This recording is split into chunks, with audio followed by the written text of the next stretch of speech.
Jon, Anik, and Kenny Florian podcast. Jon, Anik, and Kenny Florian. I f***ing love them. I can't get enough of them. Let's hear that Boston next. Big jab there from Duffy, and Frank Mir is hurt now. Down goes Duffy, out cold. Frank Mir does it again. Rock'em sock'em robots here. Oh my goodness. Hyperbole. They're a couple of absolutely self-involved bullshit artists. Here are your hosts, Jon, Anik, and Kenny Florian.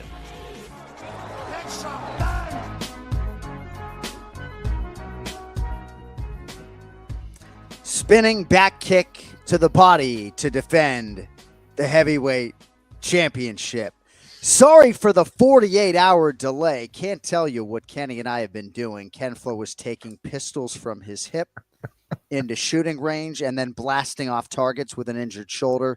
I had some covert work going on with Daniel Cormier. Great to be back, though, live in your respective lives. Wednesday, November 20th.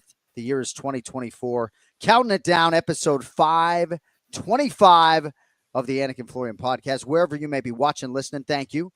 We are live on YouTube. What's in your eye, bro? I don't know, man. I don't know. Some sleep gunk. I have no idea. Dude, it was great to see you in New York. That was awesome. It's always electric in that city, even though you don't really like that city. I like being there. It's fun. I'm coming around. Coming around. I mean, I can't write I love NY. I'll use the Apple emoji because it just feels anti-Bostonian. But no, I love New York City. I really do. It's like no place in the world. It's one of one. It's inimitable. It's unique. It's all those things. Fucking Times Square, all over the different boroughs. It's great. But yeah, I mean, we got to see each other briefly. We had an appearance with Cuervo and with Draftkings on a Friday night. VIPs only. So we apologize for a little misinformation. I didn't know it was a private event, so we tried to get the information out there that indeed it was not open to the public. But yeah, I got to see Ken Flo very briefly, got to meet Willem Berger, our associate producer, so that was very exciting as well. We got to see Code Blue, certainly a shorter visit than we would have liked. Got to see Raymond and Vilma Longo in the building. You know, Boston Anik was there. I am definitely fighting Jason Anik at this point in time. I don't know if that's breaking news. I don't know if Awesome Zadie or anybody from Karate Combat is watching, but can't wait to fight that man in an enclosed setting or otherwise. So, yeah, it was good. What'd you think of the appearance, Ken Flo? It was fun, man. It was fun. Nice little hors d'oeuvres, little bites to eat. I wish I didn't eat before I went there. It seemed delicious. Drinks all around. Corey Sandhagen was there. Kamaru Usman. Good times, man. Yeah, great to see Corey Sandhagen walk in there with the whiffle. That made my night. And Kamaru Usman always imparting advice. So good to see the future Hall of Famer there. It was interesting to have Kamaru Usman in the building with all of that welterweight news breaking. I knew at that point in time what the welterweight news was, and certainly Kamaru Usman knew of that news, but I don't know if the general public knew of the news at that time. We have a lot to get into today. To that end, Headlines is brought to you by Cuervo. Now's a good time to enjoy the tequila that invented tequila. UFC 309, Jones versus Miocic. Jon Jones by TKO, spinning back kick and following up. Murder shots come at 4:29 of round 3. The greatest of all time, Jon Bones Jones. I thought he handled fight week as calculatedly as he did fight night. And to his haters, I say thank you. What do you have for us on Johnny Bones? The dude's got some weapons, huh? I mean, it's unbelievable. Only Jon Jones can be like, I worked so hard on this back kick, it was at least, like 3 months of doing it 3 times a week or whatever it was. It's like people will work that kick their whole life. And I think he said something to the effect of 6 months. Thank you very much, Cody. He worked on it for 6 months, 3 days a week, working on that back kick. Finally was able to land it. There's people who will work on that kick for years, every single day, and won't land it like the way Jon Jones did. And this kind of sums up who Jon Jones is. His talent is pretty much unsurpassed. Now we're seeing that level of talent in the UFC on a pretty consistent basis. But when you combine that with excellent mentorship, dedication to his craft, all that stuff now in a more mature package, you get a performance like this. I don't think it was perfect as far as, everything Jon Jones was doing, but man, he's so good offensively. He has so many tools. And the first round was kind of a warning to everybody that like, hey, this might be a wipeout here.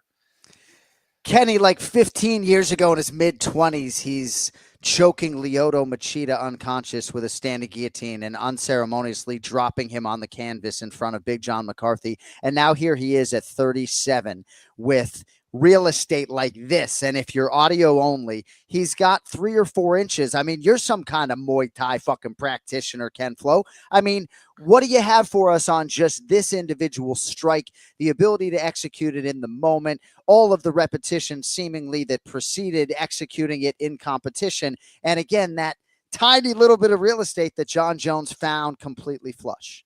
Yeah, it was absolutely gorgeous. I think the key to setting his pace and distance was the jab, right? That's a very typical weapon.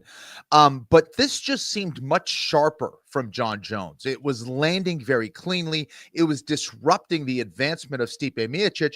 And because of that, Stipe was a little confused of what range he needed to be in. First of all, just the range alone, the long reach of Jon Jones is going to cause problems. But now when you have a guy who is truly kind of getting close to mastering the fundamentals of the jab, you have a big time problem. And it was in tight where Jon Jones was landing that back kick, and he had Stipe somewhat sandwiched between himself and the cage. So Stipe really didn't have a whole lot of room to back up or move laterally. And Jon Jones just timed it beautifully, man. He's playing chess. Everyone else is playing checkers. And when you have that level of athleticism and skill in the heavyweight division, that's a bad recipe for everybody else. His jab was fantastic. Teddy Atlas was raving about it on the post-fight show. And Jon Jones did say, as Cody mentions here in our private chat, that Jon Jones said during the post-fight scrum that he doesn't necessarily have one-punch knockout power in developing weapons that can put people away that aren't just a Anthony Rumble Johnson type strike. Very, very impressive that somehow, some way he could add this layer to his legacy. I have in my notes elbows. I would like to talk to you about these elbows on the ground. Some human beings are built like Teflon, okay? And I know black don't crack in more ways than one, right? Like when Anderson Silva's taking punishment from Anderson Silva's taking punishment from Chael Sonnen, Kenny, and Chael's like mangling his face and taking elbows, and Anderson just won't cut open. Now, those aren't Jon Jones type elbows that Chael Sonnen is throwing, and I understand that. But Daniel Cormier, very hard guy to cut open. You're just not cutting that guy open. Stipe Miocic, man, like, bro, he ate so many massive elbows. I watched it back. This fight easily could have been round 1 TKO due to elbows and a bunch of staples on another human being's forehead if things went a little bit differently. And we wouldn't even be talking about this historic strike that has only been executed 6 times total in UFC history and now once in a championship setting. Yeah, I definitely thought that there was an argument for a stoppage in round 1. Why? Because of those elbows you mentioned.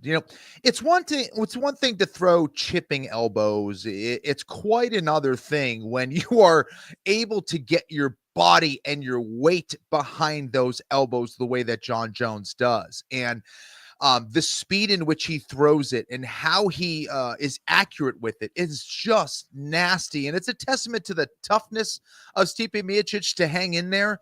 But, man, he was eating a lot of very, very nasty shots. And it could have been way, way worse for Stipe. Yeah.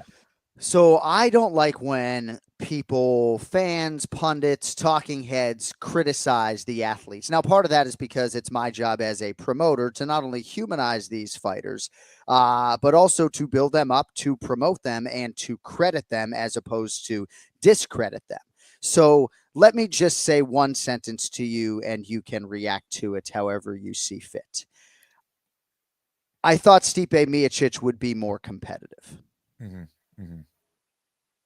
Yeah, I think that a big concern of mine heading into this was the fact that he was out of the game for a while. And again, he was 42 years old. Father Time is undefeated for a reason. And I thought Stipe maybe had some moments, but you're talking about a guy in Jon Jones who clearly is getting better. He's adding weapons to his game, and Stipe's game has largely been the same throughout his career. There's been little adjustments here and there, but you don't see those huge leaps in improvement or in a change of style. Whereas Jon Jones may come in a different fighter every single time, just based on his studious approach to martial arts and to learning. And I think that's where he ran into some issues. So not only was there a physical advantage as far as length, speed, but the technical advantages for Jon Jones were significant. Stipe's getting older, man. He's had a lot of fights, and that is something that will affect us all. So it was tough for him, man. He was battling a lot out there. That speed advantage will seemingly not be there for Jon Jones against Tom Aspinall. Plenty more on that angle coming up in a little while, but I want to focus on this fight if we could, because, you know, the father time angle, I think, has some merit, and I don't think the layoff paid off. And certainly, as Brendan Schaub and others have insinuated, Stipe Miocic just didn't really want to be there. And certainly that check is robust, you know, and he certainly put himself in good physical condition, but his body for the majority of this fight wasn't necessarily able to execute. But I don't know, a lot of people are split on this. You know, I'm sort of with Dana White that Stipe did have his moments, and I thought he looked okay in spots. Kenny, Stipe landed consequential shots in round 3. He did give Jon Jones a black eye, right? Like we thought he would land some shots, you know, if this fight did last a little bit, which he did. We thought he'd be able to take some shots if this fight lasted, which he certainly did, eating those elbows like the, you know, tough Croatian American that he is. But I feel like there's some discredit of Jon Jones going on here, because Stipe Miocic is 42 and hadn't fought since he was 38. And you still got to go in there and beat that guy, however slow, however reluctant to be there. 100%. And I think it all kind of went downhill after round 1, John, when he was kicking to the body and then came in with an Osotogari, which is, you know, that outside trip. Stipe is a wrestler, okay? And wrestlers don't like being taken down, number one. And they don't like looking foolish. And the ease in which Jon Jones executed that move and got on top and controlled him with ease, I think is an extremely frustrating way to start a championship fight. Yeah. And it just set the tone for me. And I think that set the tone probably in Stipe Miocic's head that these are not the guys that I was sparring with. This is a whole different beast altogether. So yeah, absolutely. Jon Jones is the reason for that. So, you know, before I promote Jon Jones and upset a few people for giving him his flowers, how competitive is Stipe? How competitive is Stipe right now, just for the sake of conversation for a second, against like a Sergey Pavlovich? Or does he get knocked into Christmas? So, you know, obviously I can attack this from the argument of like, hey, he should not take that fight because he But as far as he's retiring, I'm just saying, like, how, because people are discrediting Jon, right? Does Jonata Janice or Marcin Tybura beat a 42-year-old Stipe Miocic? Like, what are we talking here, Ken Flo? So I think Pavlovich, that would be a really dangerous fight, I think, for Stipe.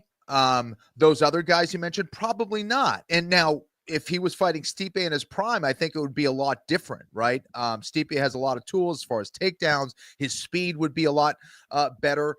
But not to say he couldn't win that fight, but that would be a really dangerous fight. Yeah. Why? Because of the speed of Pavlovich versus the speed of Stipe Miocic at 42 years old in 2024. Yeah. So real quick, if I could, in terms of fight week and the way Jon Jones handled it, I thought he was calculated. I thought he was respectful, even when turning down media offerings that managerially I would probably advise him to turn down. Like, can I wonder aloud what people think the upside is in Jon Jones sitting down with TNT Sports, with maybe somebody who has an intimate working professional relationship with Tom Aspinall in the lead up to this Stipe fight? Now, we're going to probably spend a quarter of an hour on Tommy Aspinall today. And Adam Catterall, the journalist in question, is one of my favorites in the media, does a fantastic job. And I think he would have played an interview even-handedly. But I like the way Jon Jones handled this whole fight week, and I like Jon Jones's willingness to motherfuck anybody that crossed his wake. Like, what are we doing here? You know, this is the greatest of all time. I love the way he got himself, mentally armored and ready to go. I don't know, man. Like, can I step away from the microphone and just be an MMA fan and just enjoy like the way he handled everything this week? Is that allowed? Yeah, I think that Jon Jones's experience and his desire to stay undefeated and preserve his legacy and to defeat every challenge that's in front of him is unlike anybody out there. He learns from, each experience. And one of the worst mistakes you can do as a fighter is focusing on some other damn thing except that thing that's in front of you. So it was a couple things. First of all, I think the whole Aspinall thing and the pressure of Jon Jones wanting to take a fight, well, I think it was bothering him. And that becomes a mental stress on you. Okay, number one. And number two, he does not want to distract himself from the problem that is Stipe Miocic, thinking, oh, yeah, if I just get by him, I got this other beast in Aspinall. No. You have to get by Stipe Miocic first. I think for Jon Jones, he knew very well that he needed to stay focused on fight week, not get irritated, and not add any unnecessary mental stress. And Stipe is the man, right? Like, he's not looking for a way out. There's so many guys who, with those elbows, even if not cut open, it's just like, dude, how many potential cracks are you looking for on the skull, right? And Stipe just hanging as tough as they come as usual. So you're right. Like, Jon Jones certainly was aware of that type of challenge. But yes, I mean, he selectively leaned into the Aspinall stuff, but then at some point you've addressed it. You can't let that dominate the fight week. And to those suggesting maybe he was building the fight by taking that path, I'm not necessarily sure that I agree with that, but the fight's going to happen. I feel pretty convicted in saying that. So in terms of Jon Jones's performance in totality, I guess maybe it wasn't a 10 out of 10 for you. Do you have anything for us that you could critique on Jon Jones and maybe what you think he can look at as far as improvements going into his next title defense? Not a whole lot. Now, if Aspinall is going to be that next guy, the thing that would concern me the most was the exiting of Jon Jones and the dirty boxing that was taking place against Stipe. That's where Stipe was finding some success off of the break, off of like the collar ties and the clinches. That's where Stipe was landing some shots. And someone like Aspinall, who is so fast and powerful, those are shots that may take Jon Jones's head off. So defensively, if he's going to fight someone like Aspinall, either he needs to avoid that position altogether or needs to be way more defensively sound in the clinch and breaking away from the clinch. That chin up high or looking too low, you'll eat some uppercuts or some overhands from Aspinall. The dude is just way too dangerous. But other than that, dude, Jon Jones is special. We knew that. He's still special at his age and at this point of his career. And man, it definitely got me more excited to see that Aspinall fight. I'll tell you that. All right. So I think it's 16 championship banners now for Jon Jones. Somehow, some way. Wow. There's so many different components to this sport. And, the New England Patriots at one point in time in the modern era in the NFL, American football, went 16-0, right, during the regular season. Then they went 18-0 before losing to the New York Giants in the Super Bowl. Floyd Mayweather went 50-0 or whatever he did, and perhaps Floyd at times was calculated in terms of when he fought guys, right? Jon Jones has a crazy list of legends in his wake, Kenny. And even when he hasn't had an amazing training camp, somehow, some way, he finds a way in a sport where it is so truly a game of inches.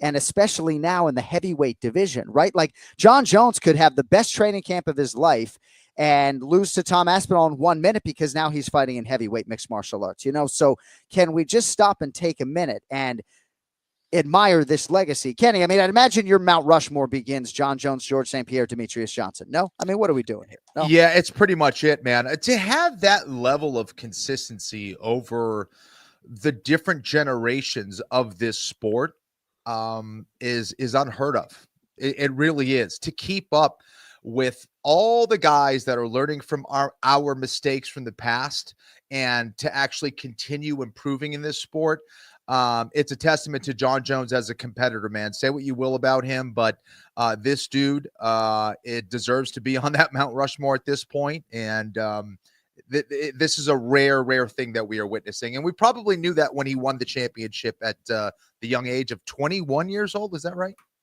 23, youngest champion in UFC history. That was off. So, Kenny, Derek Cleary gave Stipe Miocic round 2. You didn't, did you? I did not. I don't know exactly what round Derek Cleary was watching there. I certainly did not see it that way. That's a little scary. Right? That's a good human being right there, Derek Cleary. But clearly, Derek Cleary was not clearly seeing the action. I mean, had he lucidly been seeing it, he would have gone 10-9 Jones. I mean, I think we're getting a little bit cute there, Derek. Are we not? Love you, though, D-Rock. Seems like a really good dude. Congratulations to Jon Jones, Congratulations to Jon Jones. I'm sorry if people just want to write hateful things, but congratulations to Jon Jones. And congratulations to Stipe Miocic. And I must say, Ken Flo, yes, he had me just dying with laughter in our fighter meeting. I mean, I'm careful about what I ask Stipe, because he's not long of wind and I want to try to be able to extract something, so I talked to him about being playful with his kids and, certain things that'll try to open him up a little bit, but that dude had me fucking crying. So, Stipe, I will be listening to your podcast or whatever content you're throwing out there. And congratulations. I hope the check clears. I would imagine it will. All right. Yeah. Let us get to the elephant in the room. That is Tom Aspinall, your UFC interim heavyweight champion of the world, who will now fight Jon Jones to unify the heavyweight titles at UFC 3-something. It shall be done. 20 or 25 million for Johnny Bones to show. And that is how it's going to be.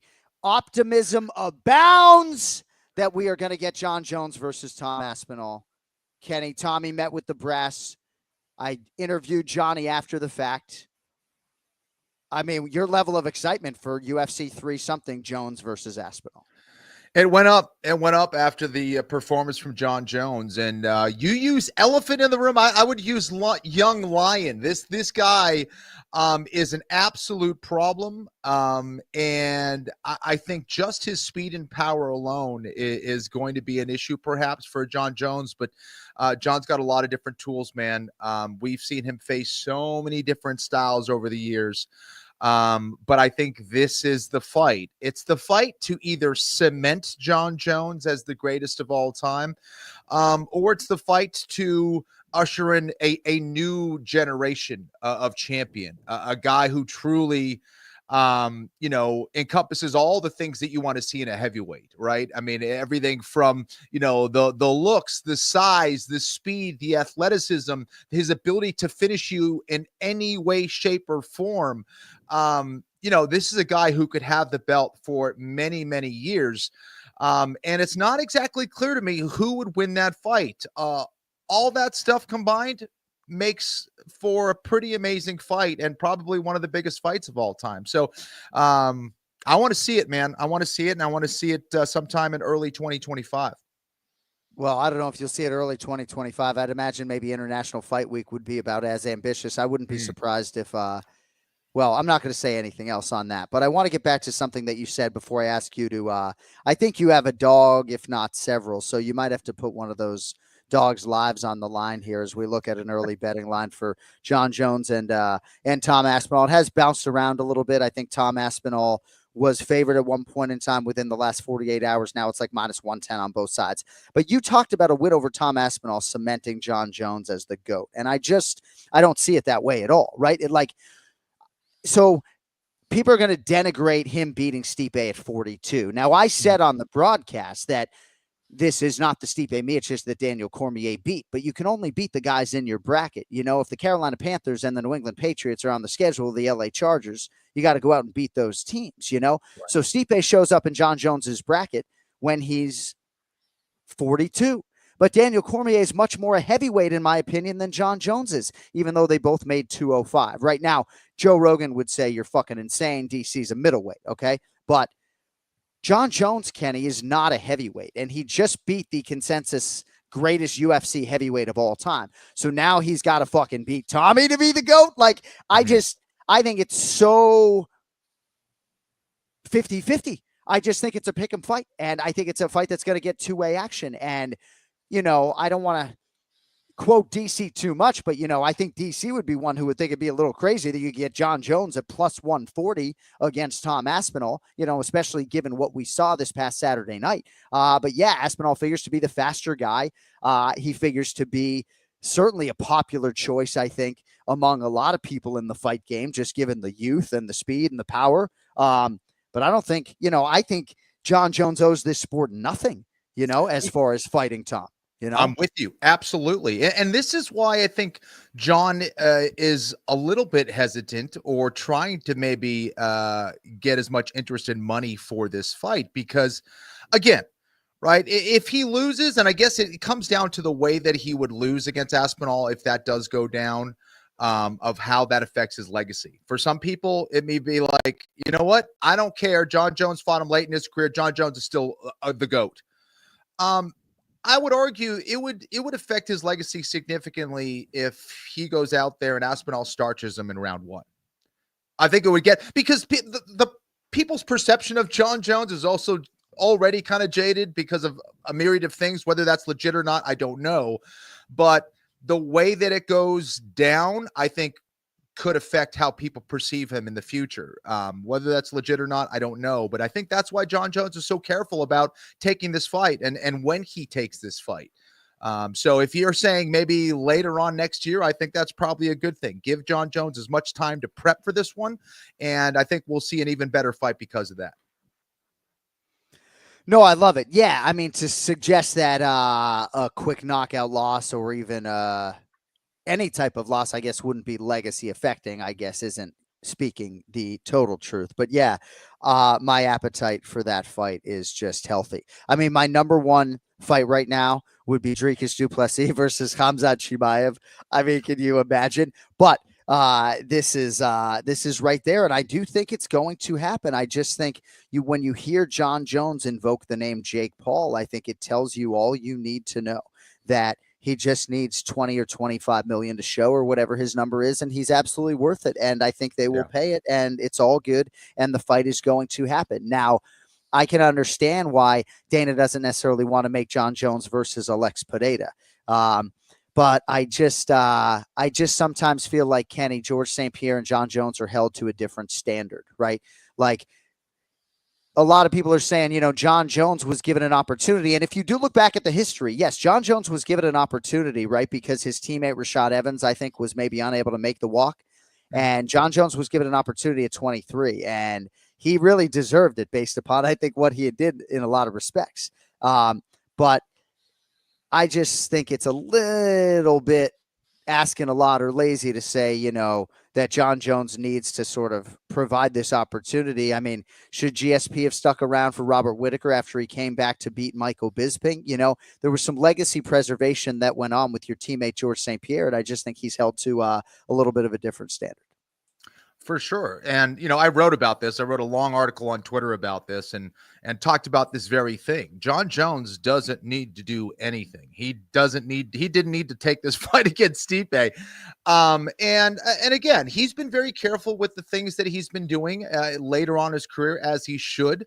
When you've put yourself in this position, you are both a fighter and a businessman. Not everyone has this type of leverage when they're dealing with the UFC.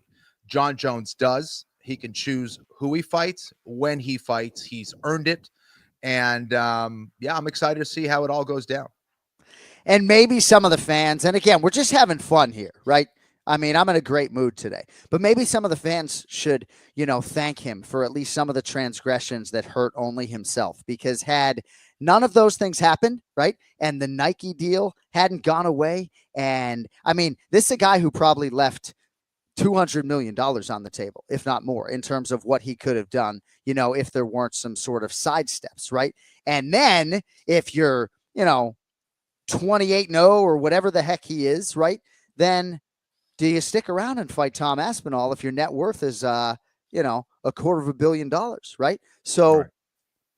We're going to see Jon Jones versus Tom Aspinall. And if not, people can trot out episode 525 of the Anik and Florian podcast. Oh, we got Ray Longo. right on the screws, 11:30 a.m. Eastern. He is the star of the program, the Ray Longo Minute. Every week here on the Anik and Florian podcast, it is brought to you by Ray and his wife. Ray, good morning. Hi. How we doing, guys?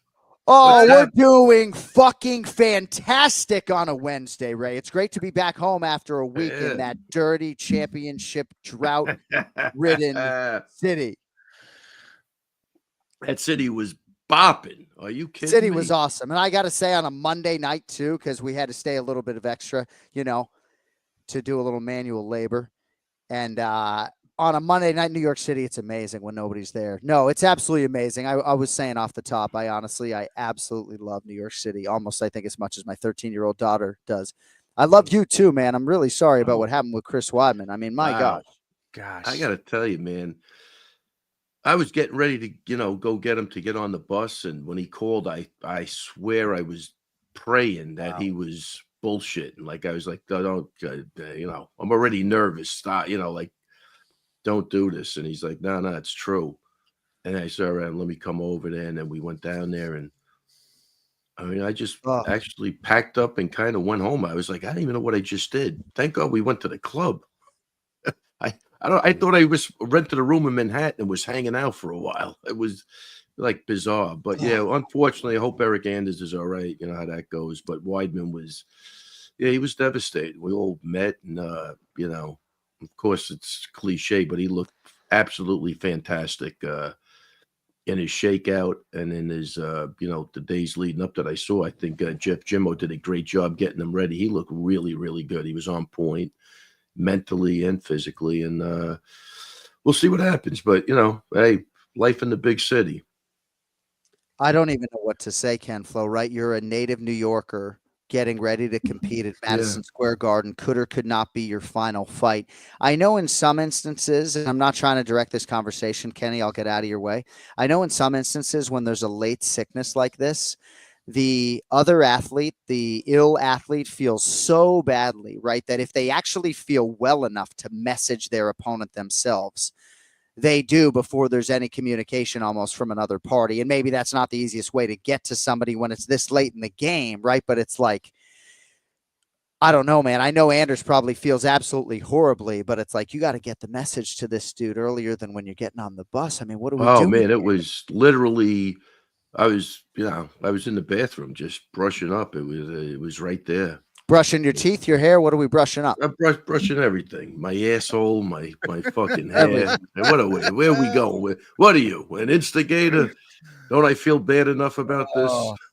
It's horrible, man. Listen, I've been on the other side of things where on fight week, I think the Tuesday before my fight on Saturday, I pulled my back and had to pull out of the fight, and I felt like crap just doing that, not only for myself but for my opponent. Luckily ended up getting the rematch later against the same opponent later that year. But yeah, it's a horrible feeling, man. But nothing like, I mean, it's fight day and you find out, I mean, talking about taking the air out of the room, I mean, that's horrible. Especially, this isn't a Chris Weidman who's 28, just getting his career started, knowing he's going to have many fights in the future that he could put together. So hopefully the UFC can put this together. Of course, it's probably not going to be in New York City, but I felt really bad for Chris and of course for Eric Anders. And that's one of those things. You just have no control over it, man. That's the fight. Yeah, that's it. And Anders is a good guy. So there's nothing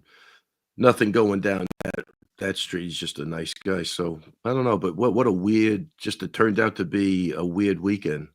For me, no, I'm not saying there's anything going down that street. I'm just saying that if this ever happens to you and you're a fighter, don't be afraid to message your opponent on Instagram as soon as humanly possible that you might not be able to make the walk, because I think that goes a long way. But yeah, Eric Anders is the man, and I do hope the fight comes around again. And yeah, it's hard to envision the Madison Square Garden thing coming around again. Certainly for Weidman, it could come around again, but what are your thoughts? I mean, wouldn't you like to sort of take advantage of this training camp and try to fight like December 7th?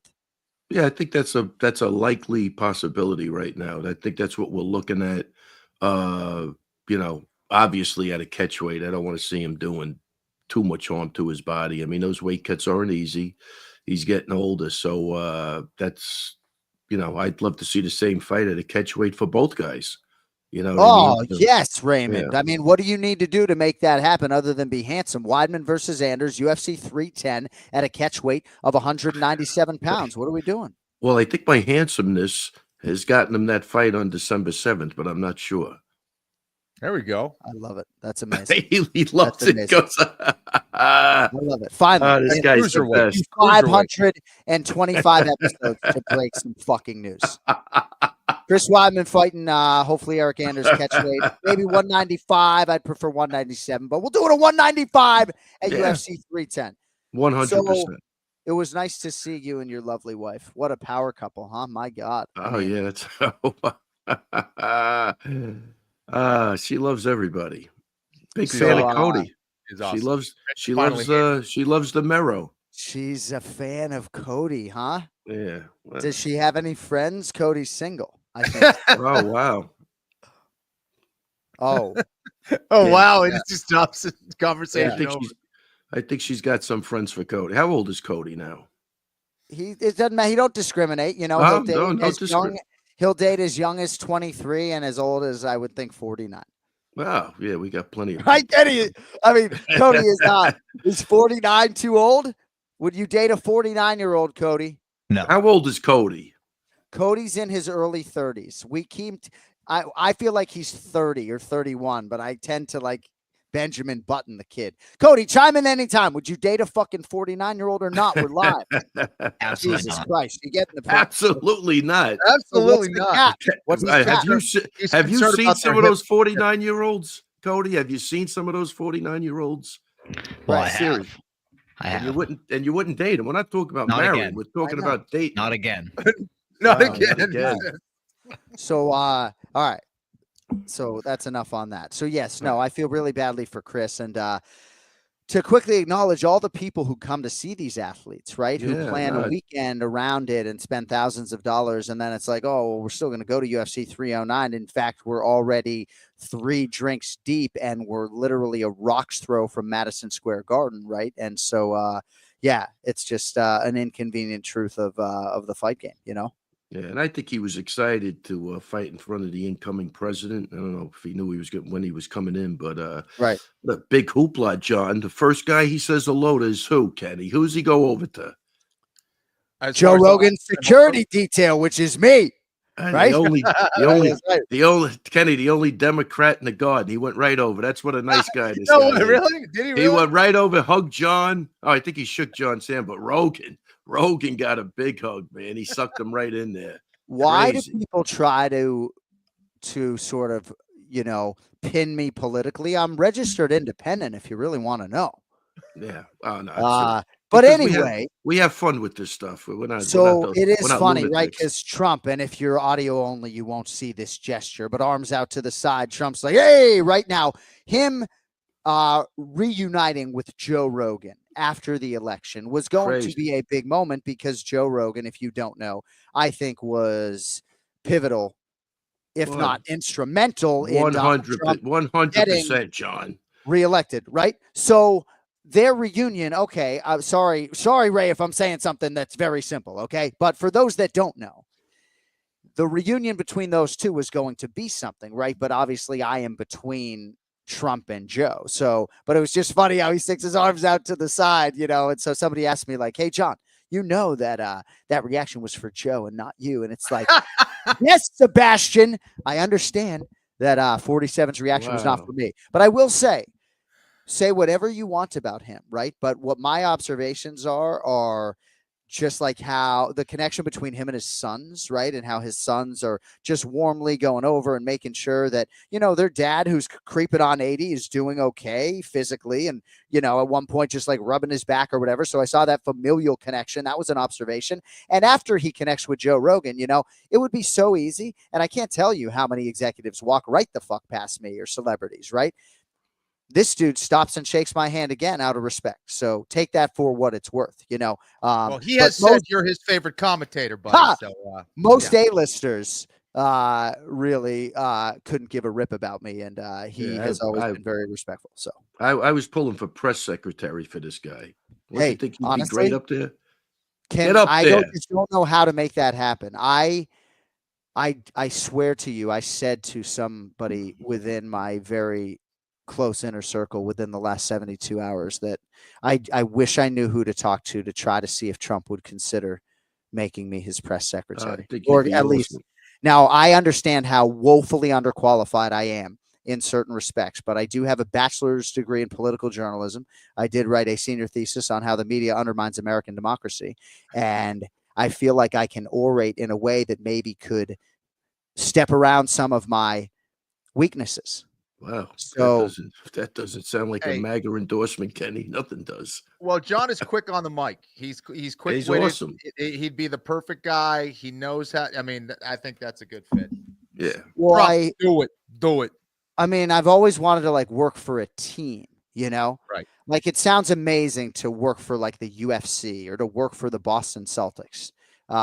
So to work for like a team, that sounds maybe more appealing than maybe just like being on TV forever, you know? But anyway, so we haven't talked about Charles Oliveira nor gotten your thoughts on Jon Jones, and it's 41 past the hour. So Raymond, what do you have for us on the Jon Jones Stipe fight before we move forward? Made it look easy. I don't know. The guy's a freak athlete. He's outside of his antics outside of the octagon, he definitely is probably the greatest guy to ever do it in there. I mean, he made that fight look easy with Stipe. I thought Stipe had a legitimate chance, and I feel sorry for Stipe. You know, and those spin back kicks are killers, man. They really are. They shut you down. So Ray, what was it? Was it Jon Jones? Was it Stipe getting older? Was it a combination of both? What's your take? And he's gone. He sounded so underwhelmed by Jon Jones, and then just like as if spinning back kicks happen at every single Ring of Combat show. Oh my God, dude! Hey. He waited till I got off the goddamn man. This guy's horrible. What happened? No. You Listen, sound so underwhelmed when I ask about Jon Jones. No. If I ignore your body language, I'm not doing my job. No, not that. But no. I think look. I think it's a combination. I think Stipe's getting older. He was inactive. I thought that would be a benefit to him.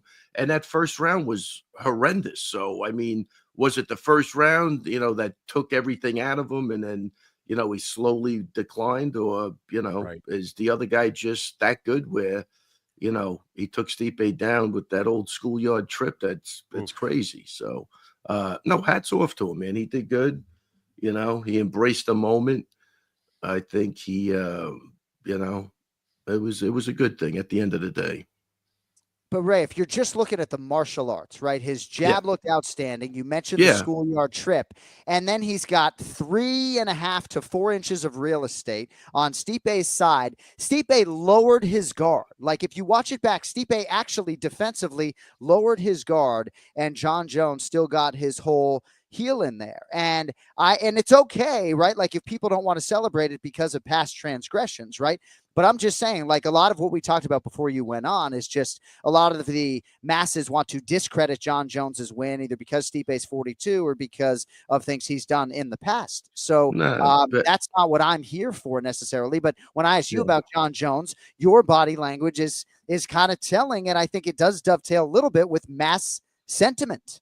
Well, but listen, first of all, no, the guy technically was awesome. I'm just saying, look, I wasn't in the right frame of mind when I was watching the damn fight. I just got home. I turned, I left the city. By the time I got home, I caught the Chandler fight and that fight, but I was still reeling from, what happened, man. So but whatever. No, it was a great fight. Now, I like Stipe, so my heart goes out to him. I'm sure he's disappointed, but Jones did what Jones does. He wins. He's a winner, and he's super good at what he does, man. I don't know what else there is to say. Now I'm a real dick, huh? Now why? No, it's all good. What are you doing? Get back to when you were screaming at the beginning now you were of the show. Watching the fight, and you were still reeling. Oh no, I was looking at it through a different lens. I don't know if things would have changed, but I was wasn't good. So this co-main event, right? I just have so much respect for these athletes, right? And the gamut of professional athlete runs far and wide, right? Those individuals in the world that can lay claim to being a professional athlete, right? And how everybody who can say they're a professional athlete commits to this sport. So, Kenny, let me just start with you, right? These two guys are so committed to this sport and MMA greatness, and fans win, right? It's trite, but dude, like, just what an exceptional fight, and just buckets of respect for Charles Oliveira and Michael Chandler. It was a lot of fun. I think that Chandler, again, the best part about his game is his toughness and his willingness to never go away. That was clear yet again here in this fight. But on a technical level, and from a strategic level, he's just not making the right changes at this point of the game. And while I do think his commitment to the sport is there, his commitment to getting better, or maybe in the way that he's getting better, is not there, in my opinion. I just don't see enough changes. You cannot keep up with a Charles Oliveira if you're going to put your head down and swing for the fences. It's just not going to be good enough. Oliveira just has too many skills. However, his toughness is what got him to the 5th round. It's what got him to win that 5th round, in my opinion. And for him to come back in that manner was extremely impressive. It's why Chandler is so loved by the MMA fan base. And every fight that he's in is exciting because of that. But skill-wise, he's going to struggle against the truly elite at this point of his career and everybody else's. Yeah, Kenny, I agree with you, but I mean, I think his commitments is to entertainment. And I'll tell you, there's never going to be a Chandler fight where at some point in this fight, you're not going to be totally entertained. And I think that came in the 5th, and I'm sure, Kenny, you'll agree with me on this. Yeah. I think if we could just bottle up that 5th round and move it to some of the other rounds, like, you could see he could do it. You know what I mean? But I think he just gets caught up in the entertainment and how tough he is. And he said he was going to be less of that in this fight, right? And that's kind of what I was talking about when I was doing the breakdown. It was like, you cannot change your stripes that quickly. You just can't. Yeah. And I think their whole goal was to be a little bit more methodical in their approach, and I didn't see that. I think, I don't know. Oliveira was just too much. Yeah. I think he was trying, though. And then, because they kind of even said it at the end, you got to, you got to bring back the old Chandler. We got to go for it. It was that time. So, again, I think he's, from an entertainment standpoint, he's always going to be entertainment. He's never going to let you down. And that might be getting in the way of some of his technical advances that he should be making. I don't know. I'm not with him. But, I think he's the type of guy that would sacrifice technique to give everybody a good show, even at his own peril. And I think that's what you're seeing. So I'm the dumbest MMA mind in this room by a considerable margin, right? But I have a slightly dissenting opinion from you guys, and I think the better move than maybe even uttering it would be to just book Henry Hooft on the show to sort of clear it up or not. Yeah. But Kenny, I just feel like beating Charles Oliveira, this 2024 version, if you are Michael Chandler, and bridging the gap in terms of some of these skills, right? Like, I don't know what he's supposed to do. I think his best chance to win this fight is to try to extend Charles, lean on his cardiovascular base, right? He was able to fucking pick the guy up and squat him. More impressive than him slamming him on his back was up against the fence without leveraging the fence, right? Chandler was able to, in minute 24:30, pick Charles up from his back, right? And lift all that weight after all he had to do defensively and offensively to get up to that point in time. I thought his submission defense, right? Again, I'm the dumbest MMA mind in this room, but I thought his submission defense, right, to have to deal with Charles for as much time as he did just off of his back. And, I thought there were chances at the knockout again, not unlike the first fight. He did hurt Charles on the feet. And I don't know if the conversation would be different had he actually won the fight. But, I just don't know how you'd be coaching him, Kenny, to try to do differently. I just think Charles is that good and just maybe just better. Yeah, well, the coaching takes place before the fight, doesn't take place during the fight. You only have so many skills. It doesn't matter what the fuck I say during the fight. If you don't have those skills on fight night, forget what I'm going to say. Just forget it. And, okay, he slammed him. He slammed him when when Oliveira was on his back. So Oliveira was in a choking position, and the best part about round 5 for you was him getting slammed on his back. No, I'm saying no. I'm talking about the coaching that happens before the fight. First of all, I'm talking about his cardiovascular base to sustain in 24-30. There's not another lightweight in my mind that could have necessarily picked up Charles after the way that fight had gotten at that point in time. So he's putting himself in position to win, in my opinion, with his strength and conditioning, right? And by using what are his God-given tools, which are power and athleticism. I think he's working within the realm of who he is. Now, yes, could he don the gi? Like what I'm asking you, yes, is if you had 8 weeks with Michael Chandler, what would you do to try to affect change? Because again, even if he lost 4-1, he put himself in a position to win the fight late. And to me, when you're plus 240, that's pretty damn good.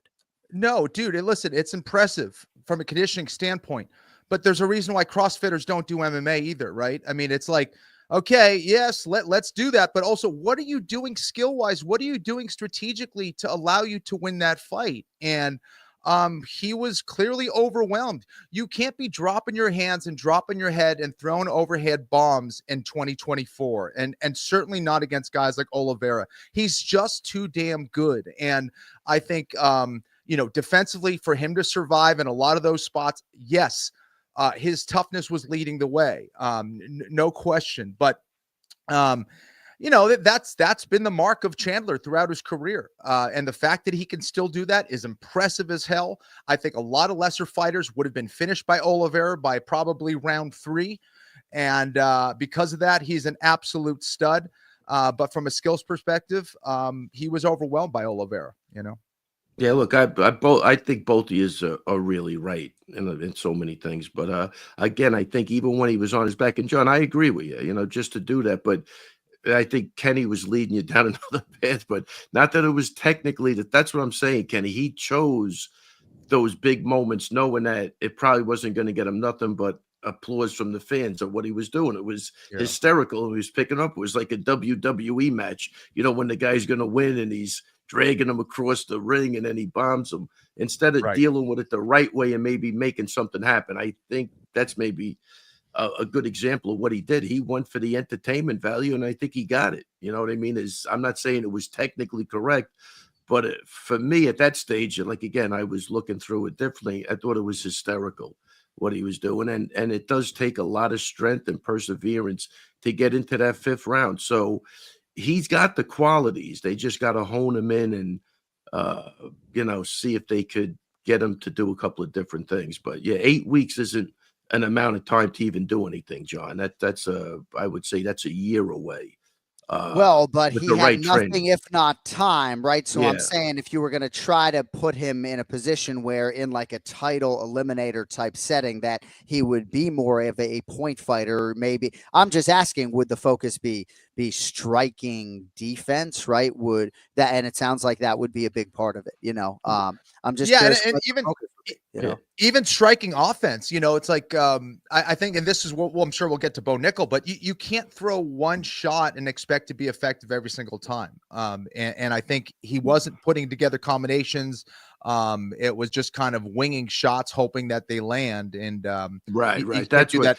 Yeah. Right. Yeah. You see that touch of amateurish, I think, is what you're saying, where he's just putting his head down, swinging. Yeah, that should go out the window. I think that's a real factor of Oliveira really knowing how to use his reach and holding that range. He just had a huge advantage in height and length. And I think you see that happen a lot. The guy backed himself to the cage and he's going to look to swing for the fences and hope to catch it. But Oliveira's too skilled for that. He's seeing that stuff coming a mile away. But I don't know. Just a good dude.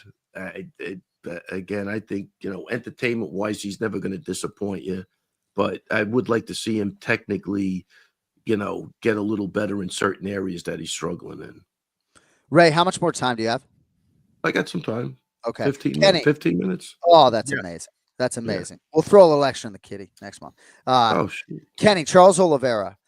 So I think he maybe is the most beloved fighter in the sport. If Alex Poatan Pereira is the biggest superstar in the sport right now, just I just love the extent to which Charles is loved, right? If you know what this kid has been through, over $1 million now in career bonuses. You can take this wherever you want on the Oliveira front, but I guess I'm just curious how you think about this situation now where he's right there, but he has fought Islam and Arman, who are fighting for the title, in recent fights. So I think that Oliveira was certainly more technical early on in his career, but he's always been exciting. And what I've seen from Oliveira is a guy who's committed to getting better technically. Even, he had some rough spots against Chandler, but defensively he's getting better. So you can see that the way he fights is going to be entertaining, but his main goal is not to entertain. It's to go out there and kill that motherfucker in front of him. And pardon my language, but that's just the way he fights. He's an absolute killer. He's trying to win by any means necessary, whether it's on the feet or on the ground. That's why he's so exciting. And also his commitment to master this very, very difficult sport. So he's still in the conversation for me. He's exciting as hell. He has so many different tools. And it was yet another fight from Charles Oliveira. So that's why he's such a fan favorite. Whether it's in Brazil or outside of Brazil, the kid is an absolute stud. Yeah. No, we see this happen in a lot of divisions. There's a guy that could beat 98% of the people. He just can't beat the champ. I think that's what we have here. I don't think he'll ever beat Islam. I know nothing about that. I know nothing about that. But you know what I'm saying, Kenny. That's the problem. There's always there's that disparity at the top that you're just not going to make up. And he's good, man. He's really fucking good. But he's never gonna. I don't think he's beating that guy. Yeah. Anik Florian podcast live on YouTube. Thanks to everybody for joining us as such. Tom Aspinall versus Jon Jones, Ray Longo. Ooh. To save your dog Lucky's life. We're actually going to need a prediction today, even though is Lucky in the room? I was going to say, you looked off to your right. Well, Lucky has not been heard from in months here on the Anik Florian podcast, and we appreciate the shit out of that.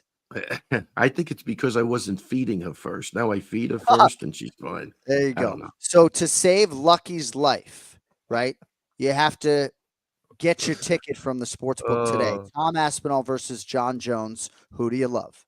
Tom Aspinall.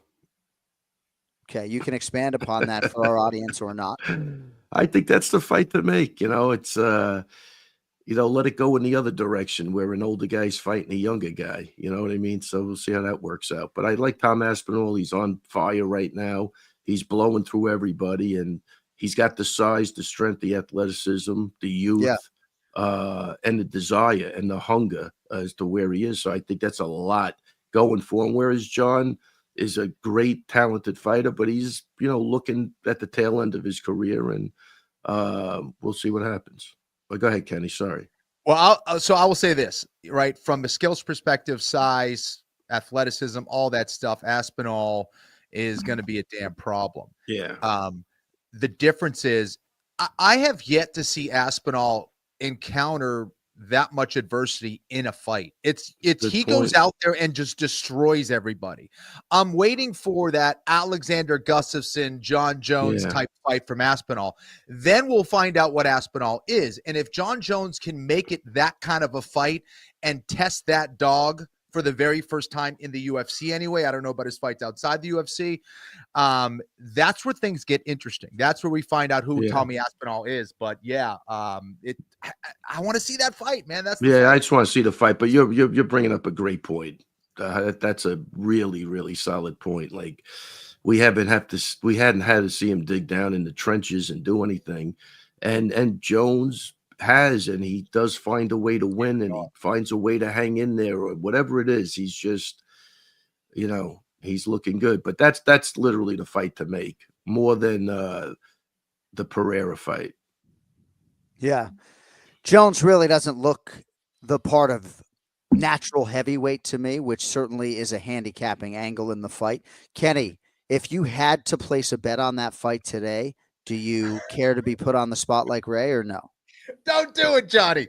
Gosh, man. Well, no, I mean, if I would be lean. Okay, go ahead. Well, no, I'm just saying if it's really that close, that's just speaks to how amazing it is if it happens. Yeah, for sure, dude. It's the fight they got to make. It's a massive, yeah. massive fight. I'd be leaning towards Jones because of that thing that we just talked about, right? You know, he's amazing when he gets on top of people. He's amazing on the feet. What's Aspinall's jiu-jitsu like when he's on his back? That's a really huge point. You know, what's it like when he's grinding in the clinch for, 15 minutes? You know, he's starching everybody first or second round. And Jon Jones certainly has the experience to be able to drag him into those later rounds and then see if he could sink. So I'd be leaning towards Jones, but it's close, John. Hey, Ray. Yeah. I like your buddy. Boomy Nakuda t-shirt. Turbo. Come on. Yeah. Can we get this guy? Yeah. Can we get this guy in the UFC, please? At this point, I don't even know what I'm looking at anymore. I'll see if I can affect change when it comes to that initiative. Let's talk about Bo Nickal if we could, because I don't know what to think about what a lot of other people that I trust think about what we just saw Saturday night. It reads Bo Nickal by unanimous decision over Paul Berju Craig, 30-27 times 3. Ken Flo, you got a nice fancy microphone. Tell us what you saw. Oh, wow. All right, let's see. Hopefully Bo Nickal doesn't yell at me after this. No, listen, I think it was a good win. I think it was a good win. There's nothing wrong with what he did as far as getting the W and his approach there. That's fine. I thought it was clear. There was no question about that. I think where people are a little disappointed is his footwork and his inability to put together combinations. To me, what makes you a great striker or someone who's comfortable in the striking realm is when you can sit in there, throw 2, 3, 4, 5 strikes in a row, get out, and then do it again. He's looking for one big shot. Now he's landing those shots. Awesome.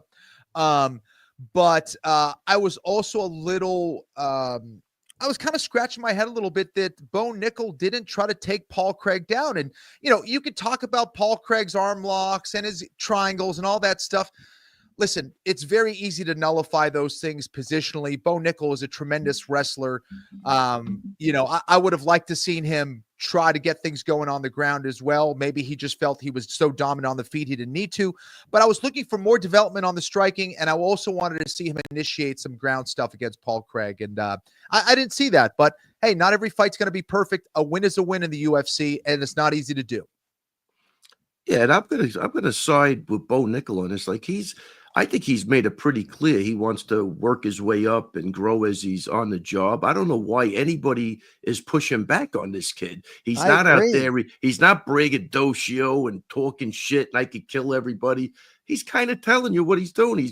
He's on the job training, and I thought the fight was great. He's a wrestler that stood up with a guy that looked like he was in 3 weight classes bigger than him, and he dominated the stand-up. What do you want from the guy? He got 15 minutes of work that, without any wrestling. That's going to serve him a lot moving forward in his training and his progression. And I don't know why this guy would get any pushback whatsoever, at all. I don't think he's that guy. Well, didn't he call out Hamzat? Didn't he call out Hamzat at one point after one of his fights? Kenny, I don't know. He might have, but again, if he did, it wasn't one of those things where, he might have said something in passing, but I don't think he's that guy where he's making, he's not like Conor McGregor or some of these other guys or Paddy Pimblett who their voice is just, before where they're at in their career. This guy's again, he's on the job training. That was a great matchup for him. He got to grow in that fight a lot, I think. As a coach, I'd be happy with that, and I'd move him right along, I don't know what you want. Is huge. Yeah. 15 minutes is huge, Kenny. And how many fights does the guy have now? 7 or 8. Oh, yeah, in the UFC. But in the UFC, how many does he have? 4? Yeah, I think 4-0. Maybe. Well, he had 2 on the Contender Series, but yes, Ray. I mean, I agree with everything you say. He wants to slow play this. He has always suggested as much. Now, yes, one time he did invoke the name Khamzat Chimaev. I don't recall it being actually in the octagon, but you're right. He is confident as opposed to being cocky. I We sit down with Paul Yeah. Craig, and he says to us, Bo Nickal's not going to try to take me down unless it's late in the round, right? When you're assessing this challenge, and again, I say this as the dumbest MMA mind in this room, Paul Craig is a developing striker. And if you're still a developing striker 18 fights into your UFC career, it hasn't developed as expeditiously as you would like. Right. Paul Craig would be the first to admit that to us in the fighter meeting. Paul Craig knows himself inside and out. He's a thinking man's fighter. He knows his weaknesses.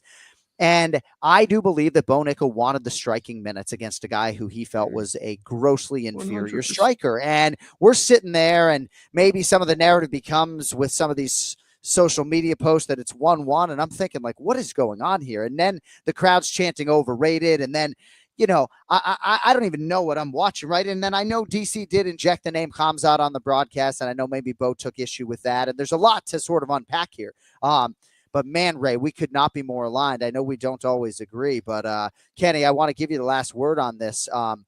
Yeah, I would have liked to seen some takedowns mixed in, right? Like a pursuit to finish the fight. But as a guy who has this championship mentality that he does, that has dominated and gotten the top of another sport, like I think he's trying to accrue minutes, learn on the job. And like, I don't know. I really didn't think he would have gotten booed in most arenas.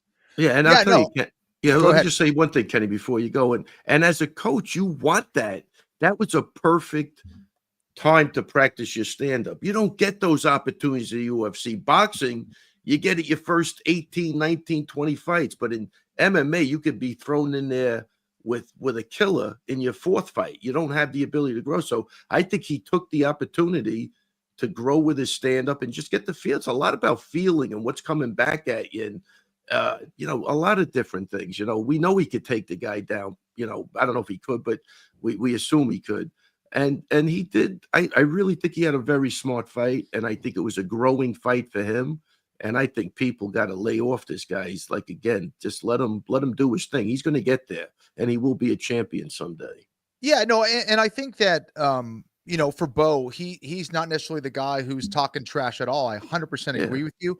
I think if anything, you know, the fans are frustrated because the UFC has pushed him largely as a star. He's been on every main card pay-per-view, right? That is, you know, right. There you go. Yeah. So that's what it is. Oh, this is the guy that you're promoting, and you know, it's a boring fight. But like, listen, he's not a striker. He's a world-class wrestler who's coming into the sport, who had 15 minutes of stand-up time against Paul Craig. And not every fight is going to be good. Unfortunately, guys, it's not going to be perfect. Yeah. You're learning on the job. And I think we'll see the most level of improvement his next time out on the feet because he got those 15 minutes. So yeah, absolutely. I mean, again, think about how much crap Khamzat Chimaev got. Now he faced Gilbert Burns, a very seasoned and good guy. Yeah.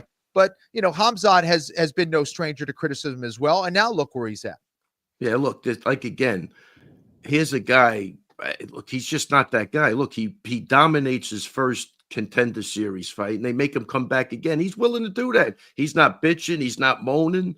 He's an innocent bystander of what you said, Kenny, that they're pushing him. They're putting him on the main card. They're doing that. I don't think he's asking for it. I don't think he gives a shit about it.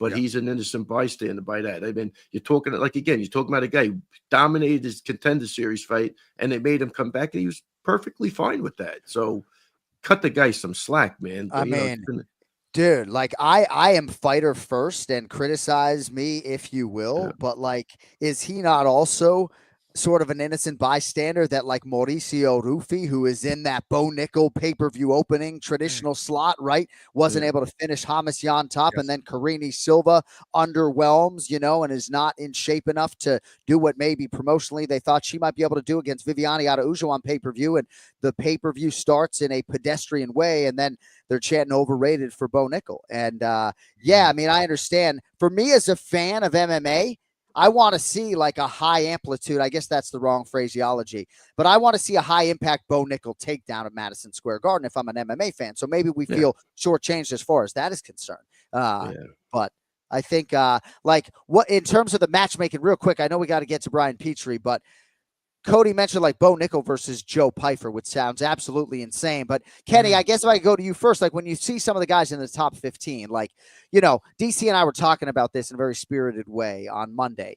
You know, Jack Hermanson, Roman Dolidze, Joe Pyfer, right? Or is he competitive? Is Bo Nickel competitive with these guys right now? I'm not trying to put you guys on the spot, but Kenny, what do you think about the next fight, first quarter, second quarter 2025 for Bo Nickel in terms of the level, if not an actual name? Well, I'll say this, just based on his wrestling and ground and pound ability, his positional ability, yeah, he's going to be competitive against everyone in that division. And what makes that much more impressive is the fact that for me, and I've talked about this a lot, this is the best 185-pound division in UFC history right now.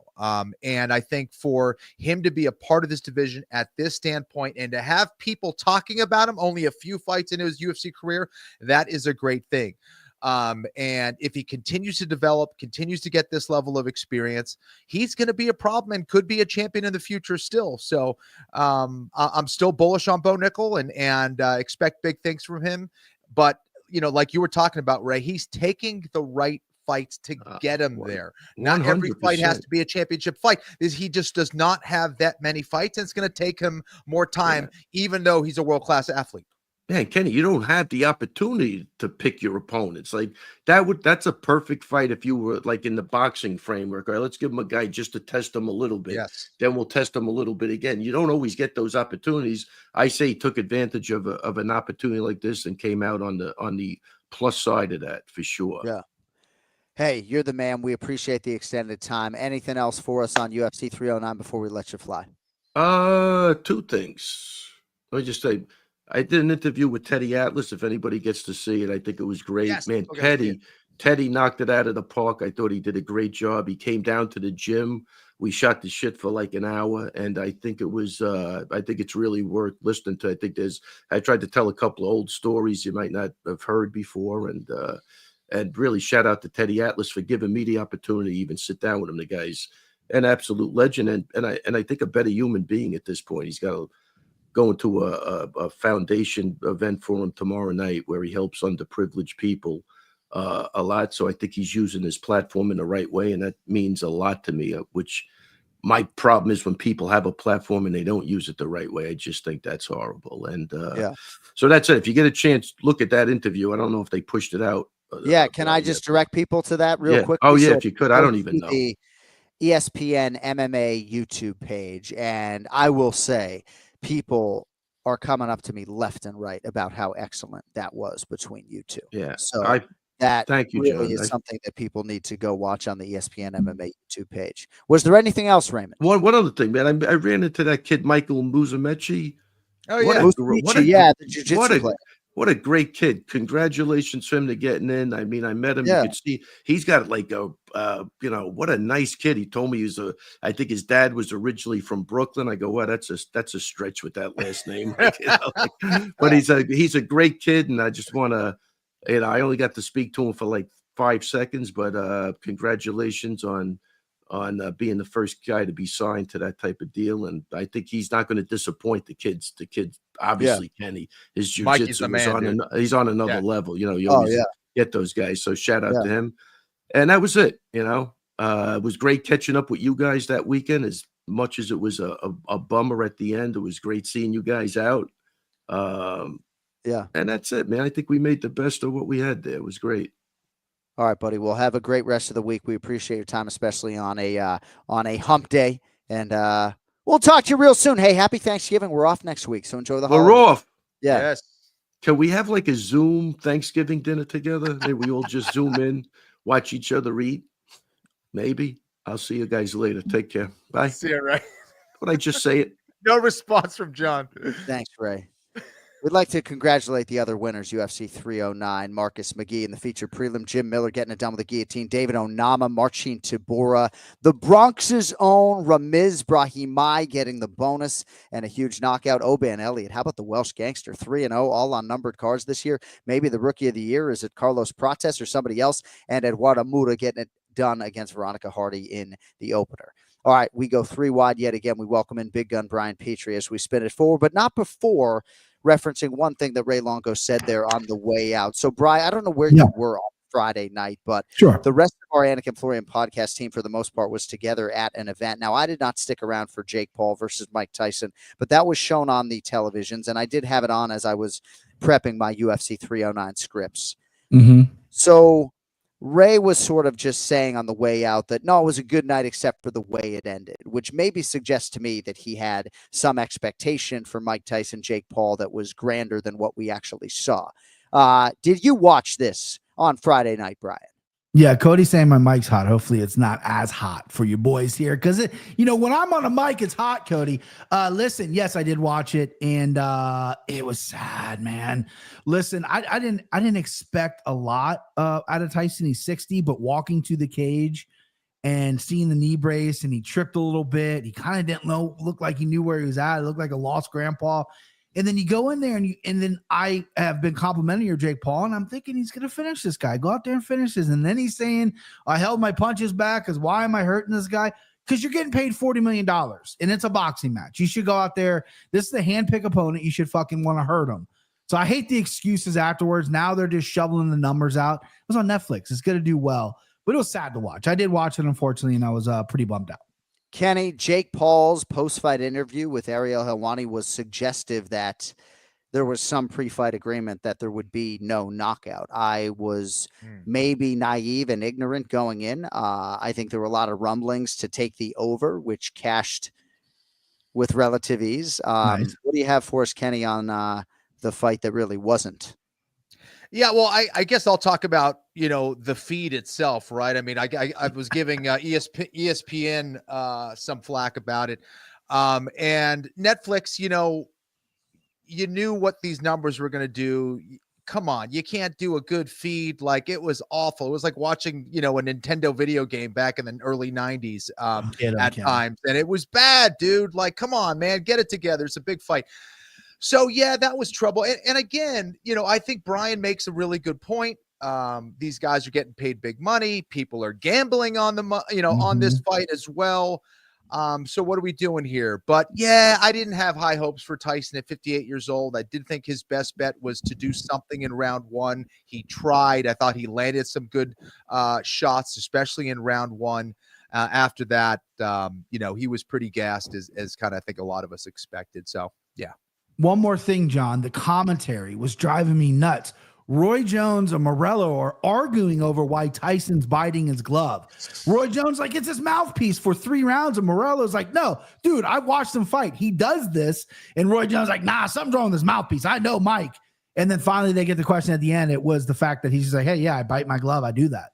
That was kind of annoying, if I'm being honest with you. Making it about the commentators, that is not good. That is not good. I did not catch all of that. I was trying to focus on what actually mattered. But I must have been asked about that fight a fucking zillion times. Yeah. And what I said every time was that, yeah, Jake Paul maybe doesn't want to, and I said this before the fight, knock out a 58-year-old Mike Tyson, but he sure as fuck can't afford to lose to him relative to what he's trying to do on the other side. So minus 260 or otherwise, Jake Paul on that money line felt like not quite as amazing a bet when he fought Ben Askren, but pretty darn close. All right, we got to spin it forward here, fellas. So we have a pronunciation of the week, and dude, I had actually created a graphic here. So it's it's something like Neam Jargle to Mendem Burrell, and I tried to write phonetics and then I rewrote them. We have the file, and Cody, I really want to make sure this is potted up completely so we can hear him off the top. But it is, something like Neam Jargle to Mendem Burrell.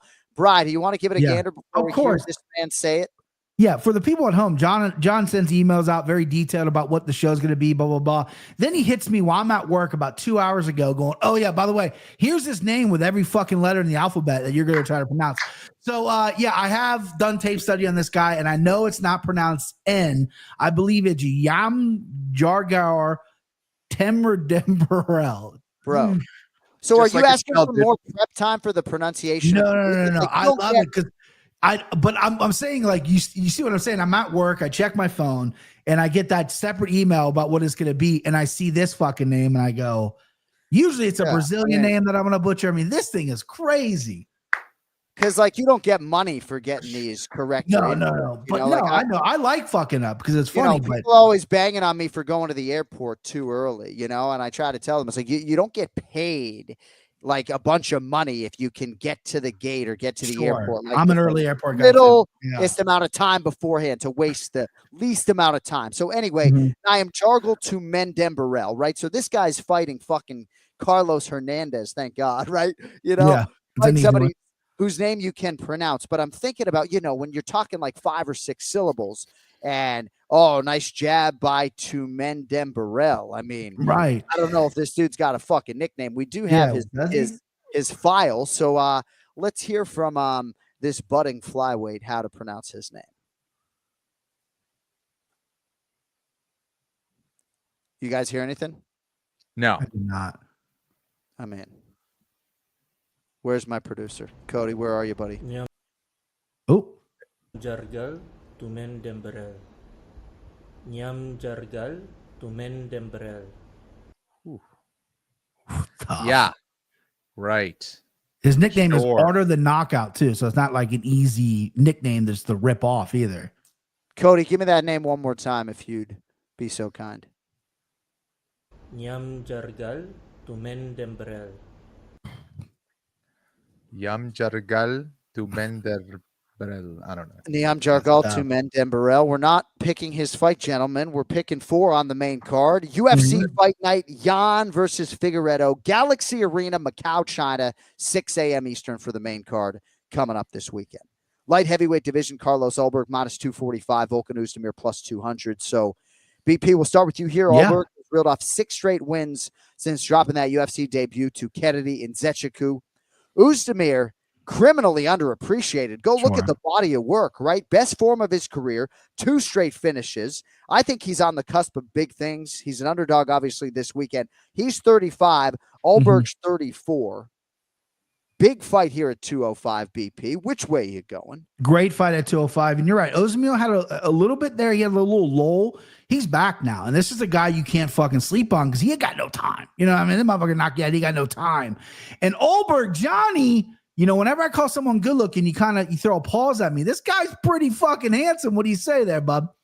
Yes, he is attractive. He's a handsome man. He's and hot.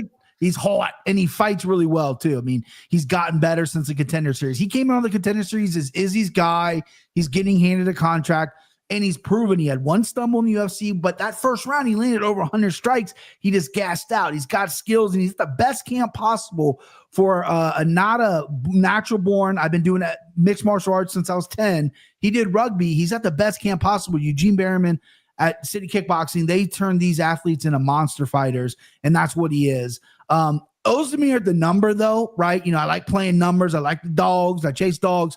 But there's something about Ulberg that I really like here. I think he's fast. I think he's explosive. And I think he's going to be able to keep his distance and really piece up Oezdemir. I do not think this is going to be a finish unless Ulberg clips him, which can obviously happen. But I do just see him outworking Oezdemir here. But I can see that third round getting a little greasy for you boys if you're holding an Ulberg ticket. But I'm going to go Ulberg. Minus 245 doesn't scare me because I'm high on him. I just think he has the more upside. Speaking of greasy, it's actually pronounced Oezdemir, like cheese. Oezdemir. Would I say Oezdemir? Oezdemir. Ken Flo, last guy to finish him, Yuri Prochazka, 58 pay-per-views ago. So Oezdemir here with a massive opportunity against a guy in Ulberg who, you know, seemingly the UFC might want to showcase potentially if he can look good here. Minus 245 for Ulberg, plus 200 for Oezdemir. Your thoughts? You know, I think they're both good athletes. I think Ulberg's just a little bit above for sure. Just the way that he moves, the power he possesses. And I think it's been both good and bad that Oezdemir has kind of turned into more of a grappler lately in some ways. Still has power in his hands. Gotta watch out for those hooks. So I think there's some value here. I'm just leaning the way of the younger man, the guy with less fights in Ulberg. You know, can't knock that speed, his countering ability. And I think this is a huge test for him, man. I think this is going to be really telling to see where Ulberg could potentially go with his career. Leaning towards Ulberg here, but I see some value in Oezdemir. That guy is hot, right, Kenny? He's hot. I mean, even as a guy, right? I mean, all those guys were fucking super hot, right? Like if you saw that fucking group of guys, right? All fucking hot. But Carlos Ulberg, he is hot. Steals the cake, man. Anyway, I mean, am I going to get canceled today? Like half my family ain't even texting me back. So, no, you're not canceled. You're good. At welterweight, Muslim Salikov is a man. He is 40.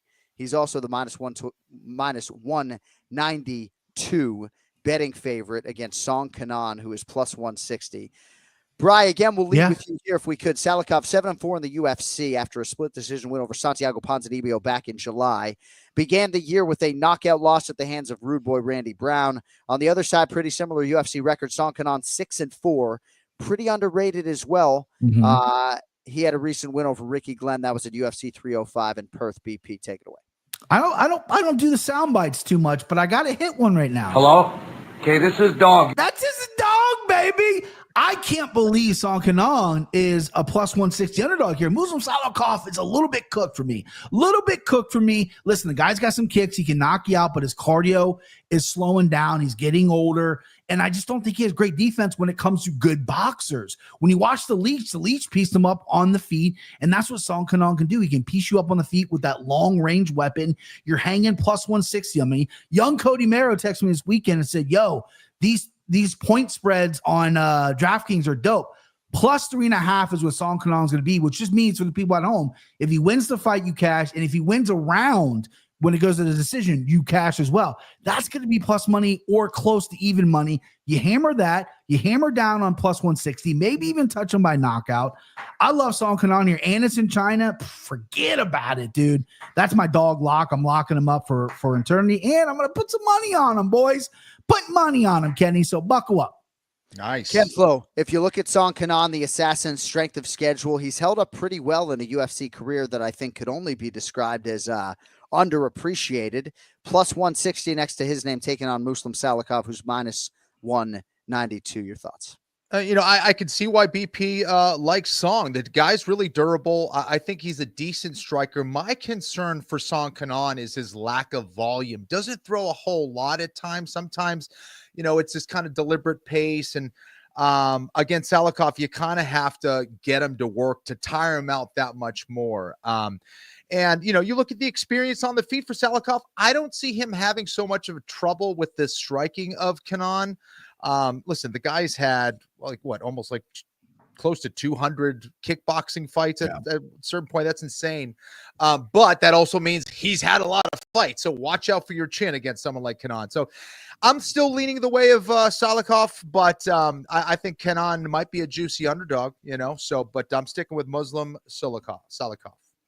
All right, co-main event at strawweight. Ken Flo, right back to you on this one if we could. Number 2 ranked contender, Yan Xiaonan, putting that number on the line in some parts. She's minus 198, taking on number 10, Tabitha Ricci, who is plus 164. Little background for you, if I could. Yan Xiaonan lost 4-1 in terms of the rounds across the board to Zhang Wei Li in their title fight. That was UFC 300. She's 35 years of age. Ricci is shiny 6-2, Kenny, in the UFC. She has been in some close fights. Outpointed Angela Hill her last time out. That was recent, August 24th. So a quick turn for Baby Shark, and it's her third start of the year, and all 3 of them since May 11th. So back-to-back training camps and fights for Tabitha Ricci. She'll try to take Yan Xiaonan's ranking in the top 2. Your thoughts? Yeah, and being that active, it could be either a blessing or a curse. Curious to see how that pans out for Ricci, who has been on a roll. She has 2 wins in a row now against some good competition. She brings together a lot of skills to the table. But I think more than anything else, she needs to get it done here with her grappling. She needs to be on point with her takedowns, similar to how she used it against Angela Hill. Now, in those stand-up exchanges, she probably can't do the same thing she did against Angela Hill because Yan Xiaonan has some serious pop. She also is going to have range, speed, power. She is a very, very good striker, and she proved her toughness in her last fight, which was a championship fight against Zhang Wei Li. Just showed how durable and how tough she is. So if she can keep this one on the feet, which I think she can, I like Yan Xiaonan here. But this is a true test for Ricci. I could see Ricci winning this, but it has to be the way of her ground game if she does. So, but give me Yan Xiaonan. It's an interesting fight. It's also a 3-round fight. And when Erin Blanchfield fought Rose Namajunas recently, we talked a little bit about it, but her hunger, Erin's hunger, her desire to win a world championship, right? Like you can tell Erin Blanchfield cares more about getting the UFC championship belt than she does about being rich. Like all she fucking wants, right, is to love her significant other and win the UFC title. And I do believe that Tabitha Ricci is of a similar aspiration, right? But does she want it right now in the most desperate way like Erin Blanchfield? I think we're going to get answers because Yan Xiaonan is game as fuck, man. You know, she still wants this thing in the worst way. And I don't know if Ricci is arriving at this fight too soon. I think her career actually has methodically built in this way, you know, but the big fights are here, man. You know, Yan Xiaonan just fought for the world title, and it might be a tricky time to be fighting her in her backyard. BP, what do you have for us on the co-main? Yeah, you guys laid it out great. Listen, Ricci, she fights a lot. She's very fights very frequently. And sometimes you don't see the steps that she's making. It's a gradual process because she's in there. She's accruing experience. But Yan Xiaonan is coming off a loss to her fellow Chinese woman, and it was not competitive fight. Excuse me. Yan Xiaonan just didn't seem to show up. But listen, Zhang Weili is unbelievable. But Yan Xiaonan, in my opinion, is the fastest fighter in this division. Her hands are blistering fast, and she is so fast. And Ricci does a thing where she just kind of wins fights. She'll do enough to win, and I don't think that's going to be enough against Yan Xiaonan. Xiaonan is hungry. It's in China. She's coming out aggressive, and she looked great against Jessica Andrade. If you can put out Jessica Andrade, you can put out anybody. She looked great against one of my favorite fighters, Mina Rodriguez, which I know that pronunciation. But I mean, the Mina Rodriguez fight was unbelievable. JA trying to bring a smile to JA's face here. Oh my God. I like Yan Xiaonan here, and a lot of people with the women's fights, they're going to go on. They're going to go over. They're going to go decision. Cody likes the soundboard. I saw him in the chat, so I'm going to play a soundboard I play on my podcast quite a bit. Send them home early. Does that sound familiar, Johnny? Because I think it's going to be a send them home early. I think we're getting Yan Xiaonan with some kind of a TKO in the mid-second round, the third round. You're going to get a great number on that as well. I thought you were going to give us a China. But I guess dude, when this dude says Marina Rodriguez, that's the name. Yeah, that just gets me completely off of my game. When you say Marina Rodriguez, everything stops for me. Sure. And when Norma Dumont comes back, right? Whew. So it's going to be a big fight for Big Norm, man. I mean, there's just no other way to put it. Like, Norma Dumont might find herself in a main event setting. She's going to have a really big fight, and you guys are going to be charged with picking that fight. Sure. Can we do a watch party if she fights and you don't have to work? I got a big crush on Big Norm. Hi, you have a crush on Big Norm, huh? Big got a lot of crushes. Norm. Yeah. I mean, Big Norm is really easy on the eyes. How would you compare your crush on Big Norm to your crush on Erin Blanchfield? Honestly, I think Norm has eclipsed Blanchfield only because I'm not Blanchfield's type. Not married. I'm just maybe the wrong gender for her. Yeah, that's not really there. But also Big Norm, though, ever since I dropped a Big Norm, she's been in my life a lot more. People have been sending me photos and videos of her dancing and shit. So I'm like, look at Big Norm doing her thing. I love it. Dude, that is amazing, bro. That is amazing. So when she fights, though, I'm just going to do this. Stop the camera. Yeah. That's what I'm going to do. I can actually be on camera because I will be that crying emoji laughing. Main event, two former UFC champions, bantamweight division, Petr Yan -298 right now on DraftKings Sportsbook, taking on Deveison Figueiredo, a.k.a. our producer Cody Merrow's favorite fighter. He is plus 240. So Yan, the former undisputed 135-pound champion, undisputed championship in 2020, won the interim belt in 2021. Figueiredo, of course, decorated former flyweight king, has been on an absolute tear since moving up. 3 straight wins at 35 BP over Rob Font, Cody Garbrandt, and Marlon Chito Vera. Kind of a wider spread than I expected, but Yan does deserve the distinction as the favorite. BP, who do you like in the headlining act in Macau come Saturday morning? So I know I look young. I got this gross neck beard, but I'm 38. I've been around for a while. And MMA gambling in Vegas, they used to set these lines way different. They are on fucking top of it. I thought this was going to be Petr Yan, maybe a little slight favorite. We're looking at -120, -150, -310 currently on DraftKings. You know what I mean? That's crazy. And they're right. Deveison Figueiredo is undefeated at 135. He's looked fantastic. Former champion at 125. And I thought maybe he was going to get all the shine here. And people kind of forgot about Yan. He had a quiet win his last time out against Song Yudong. Looked fantastic. But his losses before that were kind of high profile losses. And even his win with against Sandhagen, people thought he maybe even lost that win against that. So I feel like he lost some steam. But this dude is legit, right? Sure, Marab's going to take you down 7 or 10 times or whatever it is. But other than that, you're not going to get taken. This guy's not going to get taken down. And Figgy, since he's been at 135, has been taking guys down. And my only issue is, and I quickly squash that issue because it's a 5-round fight, was Yan starts slow. He gets his reads, he puts things together, then he takes over the fight. His last fight against Song Yadong, 3 rounds, he landed 88 or 99 strikes, so he didn't start all that slow. With Figgy, you got to be careful. He keeps his hands down low, still has that power. He's going to try to force some takedowns. I think Yan's going to gobble him up there. Listen, I'm minus 310, usually should run me away. Main events are usually hard for me to pick because of the most competitive fights typically on paper. I'm all over Petr Yan here. I think this is a slam dunk for him. I think he's going to look good. I would love for him to get a finish, even though it's easier said than done. But this could be showing out, and people are going to remember Petr Yan here for at 135. Nicely done there, Brian Petrie. I thought Petr Yan, Kenny, looked great at UFC 299 against Song Yadong. That did halt his losing streak at 3. I never thought that dude would lose 3 in a row. He's 31. Figgy going to be 37 on December 18th. Obviously, a huge fight in terms of who could be next for Merab Dvalishvili's first title defense. Might be Umar Nurmagomedov, but very well could be a winner here with a finish. Who do you like in the main event, Ken Flo?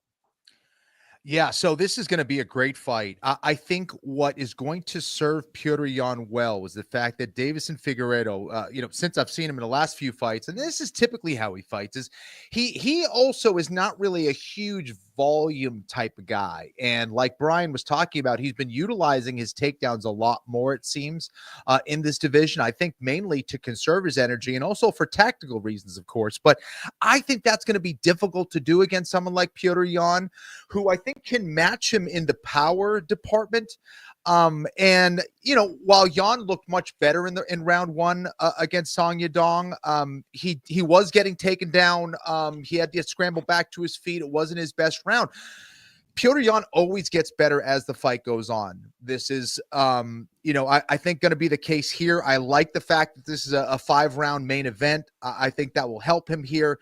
Deveison has been better with pacing himself, but still gets tired. And when you get a guy like Yan who's going to step on the gas late in the fight, I don't love that for him. And while Deveison has some good takedowns, is it good enough for him to be consistent with them throughout 25 minutes? I'm not so sure. His best chance is a takedown, maybe taking the back and trying to get a finish against Yan. But I mean, Aljo couldn't get the finish against Yan for quite a while, even though he was on his back. So I expect Yan to be okay here. I like this fight for him. I think Petr Yan is back, and if he can get a win over a very tough Deveison Figueiredo, this would be huge.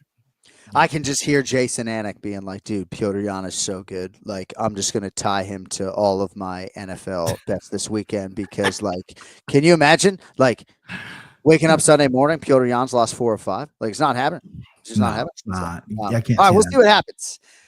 We saw what happened at UFC 309. Team Petrie was near $700 in the positive. You put the whole 2K on Jon Jones. Absolutely brilliant. Now, if you don't know this language, a $2,000 bet on Jon Jones at minus 650 or so paid Brian plus $307.69. But Correct. He's trying to bury Ken Flo as we come down the stretch here, right? Yeah. So it's really a smart bet on any number of different fronts. And now your year to date is north of $1,000, $1,004.76. Team Florian, whoo! You were at minus 506.80, so you had a $250 straight wager on Marcus McGee. That paid you $185 and change. The remaining $1,750 was tied in some way to Carini Silva, and it would have been a huge week for you. Instead, it's minus 1,564.81. The year to date is under 2K. Now, we were neck and neck a couple weeks ago. Now the deficit or the lead, depending on which side of it you fall, is $3,000 with only 3 live events the rest of the year. This thing might be over, BP. Sure. I'm gonna throw some money down today, though, that Kenny's opposite of me on. So we'll see what happens. We'll see if we'll play the opposite side.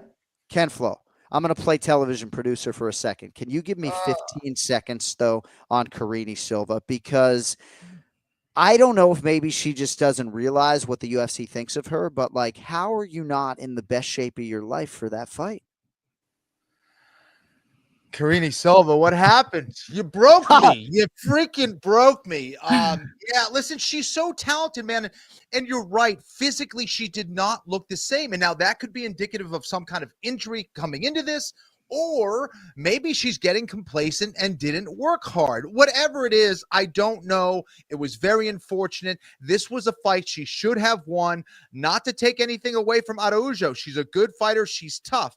This was not the same Karine Silva that we have seen in the past, and I was very disappointed.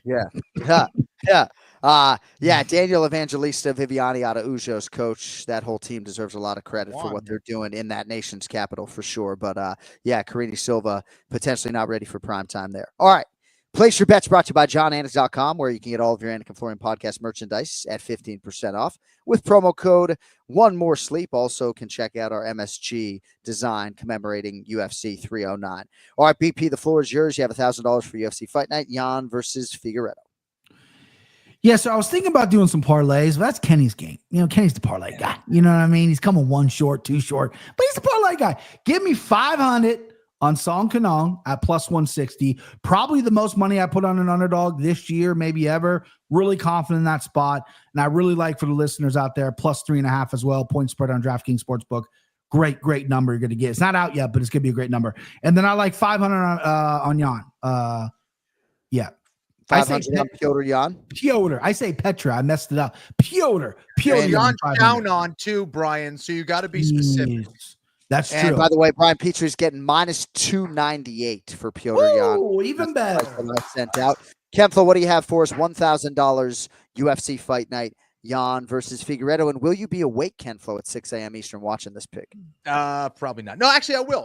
Actually. If it's in the morning, I will. I'm going to keep it simple, dude. And I'm going to hit you with another parlay. $1,000 on Petr Yan and the other Yan Xiaonan. It's all $1,000 on the Yans, John. Give it to me. Let's go. I actually think that wager makes a lot of sense given where you are in the standings. That's a pretty good job. You can follow these guys at Kenny Florian and at Brian Petrie, MMA BP. Sorry for the tardy start. We appreciate your contributions. As always, happy Thanksgiving. And we will talk to you before December kicks off, my man. But we appreciate That's right, boys. We hope you have a good holiday with the family, buddy. Yeah, have a good Thanksgiving. Never need to apologize. I was listening to the great Ray Longo. You guys are fantastic. Have happy holidays. See you in a bit. Thank you, buddy. There is Brian Petrie, chief handicapper here on the Anik and Florian podcast. All right, that's going to do it. Don't forget, remember the show. Our shoulder program can be seen on the Anik and Florian podcast YouTube channel. That features the undisputed welterweight champion Bilal Muhammad and my twin brother, Jason Anik. Thank you all for watching this show. Don't forget, JohnAnik.com, KennyFlorian.com for anything relating to this podcast. Kenny, I don't know if you have anything else, but if you don't, I'm going to wish everybody out there a happy Thanksgiving. Awesome Zadie responded to what? Oh, what I said live about karate combat. All right. So I guess we were live the last couple hours. Maybe Cody pushed out a video of me challenging Jay in a karate combat setting. Does he promotionally want to book that fight or no, Cody? Does he want to book that thing or what? Because Jay and I are speaking right now. He wants to book it? Okay. All right. All right. So we'll see what happens, Jay. I was actually joking with a friend of mine that I was going to secretly start boxing training and like feint an injury or something before I even started boxing training, right? And then just take boxing lessons for like a year, right? And then challenge Jay to a boxing match and then tune that motherfucker up. But I would never do that to him because that's my guy. I got a question. If you guys have the exact same haircuts, how do we know who's who? How do I know who won? I could be a flyweight and my face is still fatter. So, I don't know about that. All right. We got to get on out of here. Thank you to Ray Longo, to Brian Petrie, to our great producer, Cody Merrow. Thanks to Jason Anik running this whole business. For Kempflo, I'm Jon Anik, wishing you all a happy Thanksgiving, or to all for whom that applies. And we'll be back with you probably in 10 or 11 days. And thanks to everybody for supporting the show. It means a lot. Several big shows coming up the rest of the way. Have a good week or so. Have a good holiday. Until then, you're later.